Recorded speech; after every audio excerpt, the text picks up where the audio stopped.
talk about game three, talk about the series as a whole. For me personally, this might be the most passionate I've ever been on an episode in the recording history because there are so many things I have strong stances on, Josh. I don't really know where you stand on a lot of things because these are things we kind of have texted a little back and forth, some things we kind of talked about at the end of game one and game two, but I'm sure after losing the series, your opinions have changed just a bit. And we're going to start things off at the very top with what I just talked about. The reason the Dodgers lost was the offense. They scored 6 runs in those 3 games, essentially nothing at any point, no momentum. 1 home run, which came from JD Martinez. I tweeted this the other night, Josh, but the 4 players for the Dodgers that recorded 100 RBIs in the regular season combined for 1 RBI in these 3 games. And we got to start at the top with Mookie Betts, Freddie Freeman. We briefly mentioned them yesterday in the brief episode. 1 for 21 during the series. You take out that infield hit that should have been an error. I'm saying it's 0 for 21. What went wrong, and how accountable do you hold those two getting paid $500 million for essentially doing nothing? Miguel Vargas and Michael Busch, Josh, might have given the Dodgers more production had they been given a shot than those two guys did.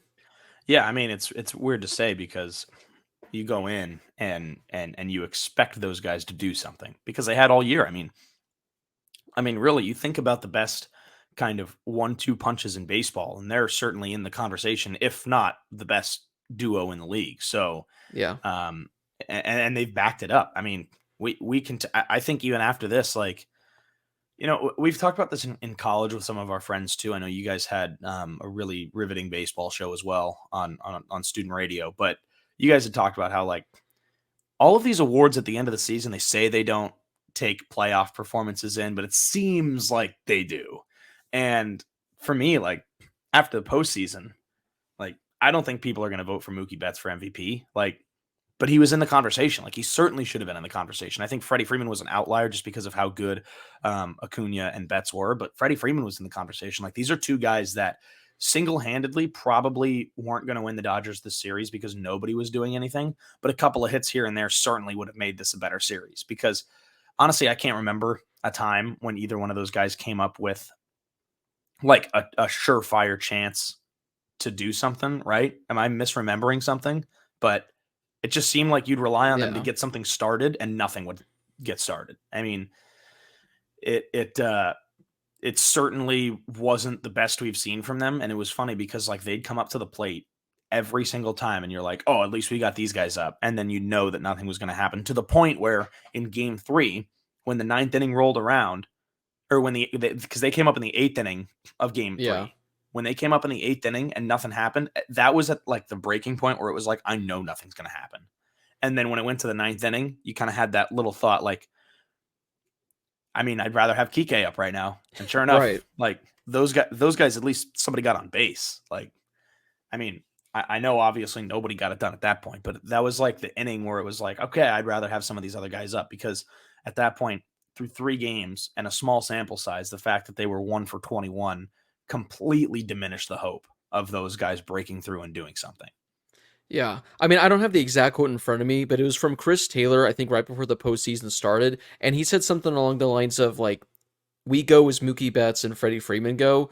We kind of need them to show up if we have a chance of winning. Because as we saw, if you're not getting any production from those two, you're asking for a whole lot from the bottom of the lineup. And like you said, Josh, it got to the point where you're thinking, oh man, Mookie and Freddie are coming up. Shoot, we don't have a chance this inning.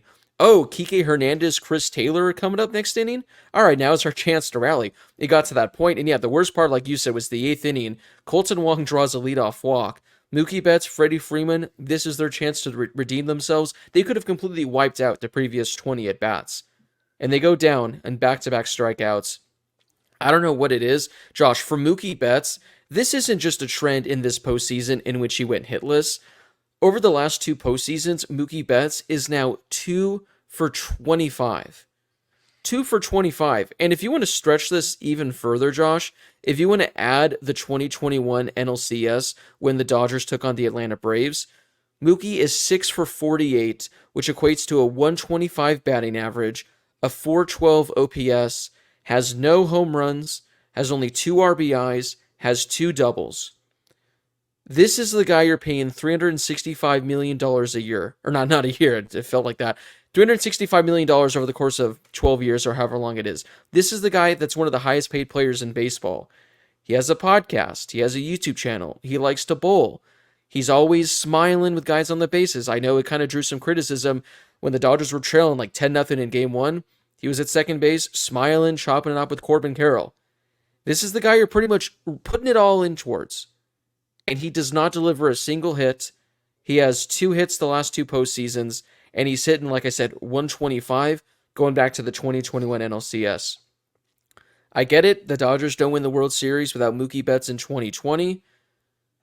But I don't know, Josh. I mean, the way Corey Seager was playing, the way that team was playing, I know Mookie had an okay playoff run, but I don't think he did enough to warrant what he's done these last couple postseasons. It's inexcusable.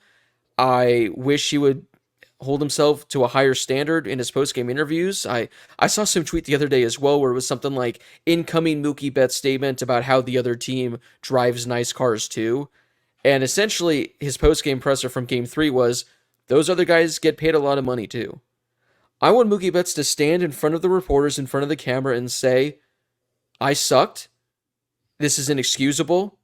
Our performance as a team is inexcusable. This should not be happening. I'm getting paid so much money. I need to deliver. I think he pretty much said something along the lines of like, I sucked, which, okay, like you admit you sucked, but my goodness, this is now essentially three postseasons in a row where your top guy has been a non-factor and you'd be better off playing someone else.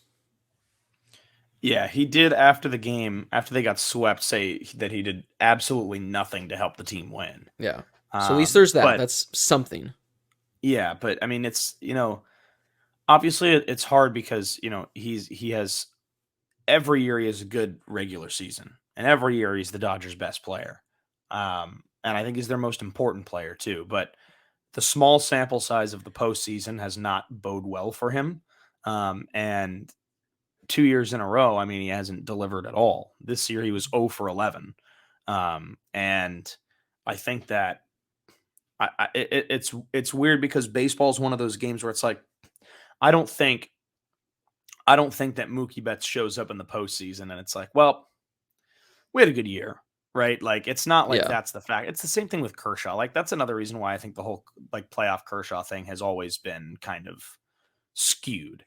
Yeah. But like the fact that it's the playoffs is no determining factor. It's just the fact that it's a small sample size. You have 3 games to do something, and you have to do it.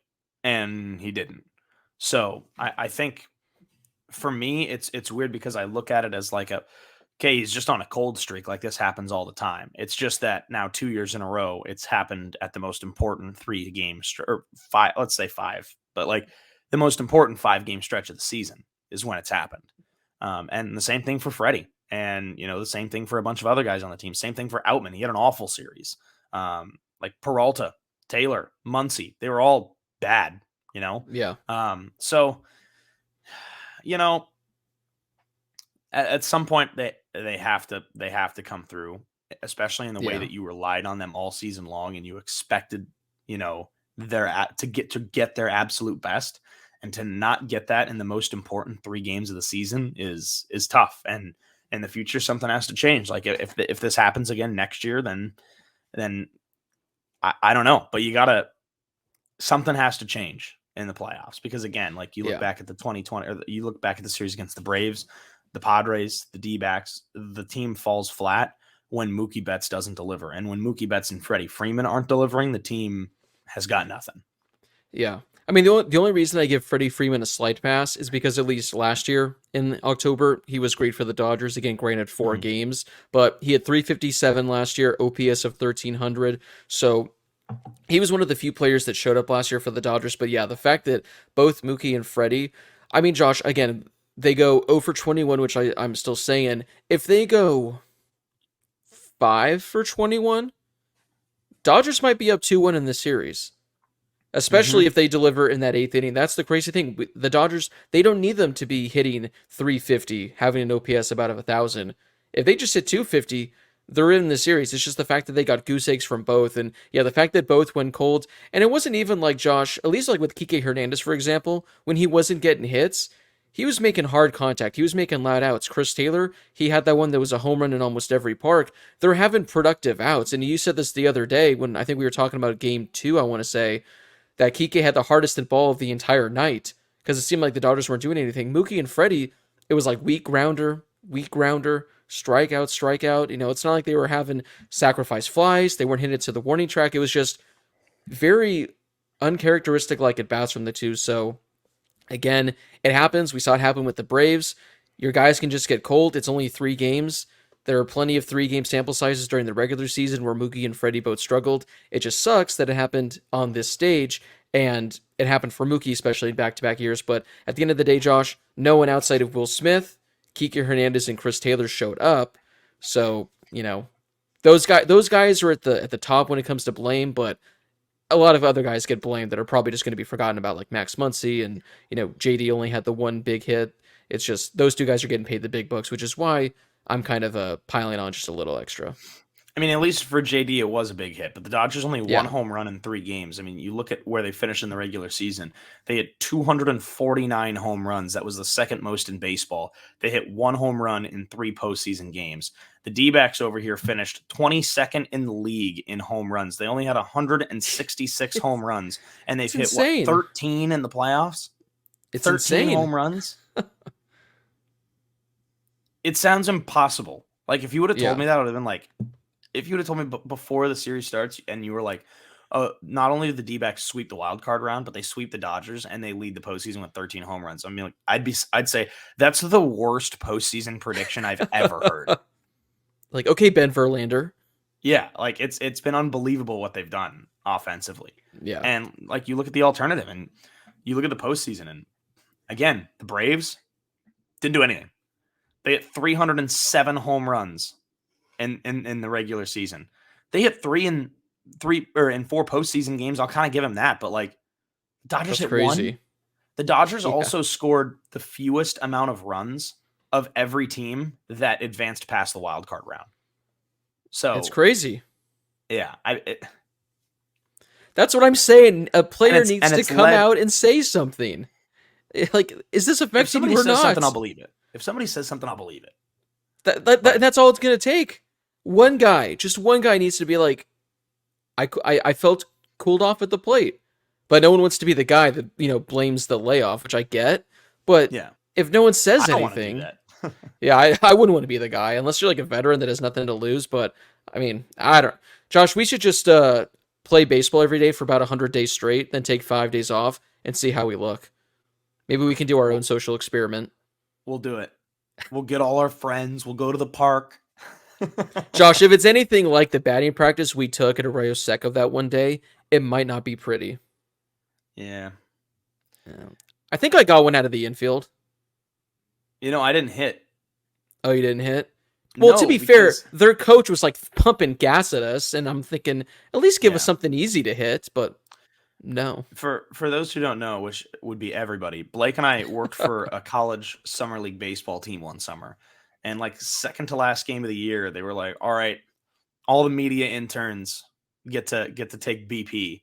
But like you also had to go shag. So I had a glove in the outfield and I was shagging, and I was just like, oh, I'll go last. And then I just never got to go. They were like, all right, we're done. It's like, oh man, Blake was so bad. They were like, nah, we got to shut it down. Yeah, again, here I am thinking they're probably going to be lobbing it out to us, and no, I'm pretty sure whoever was throwing it harder for the interns than for the actual players, because he wanted to make sure none of us, outperformed the Arroyo Seco Sentinels, which Josh would not have been hard to do that year. So No, maybe they were that's not very why. good when we were there. But like I said, I hit one out of the infield, and it was a great feeling.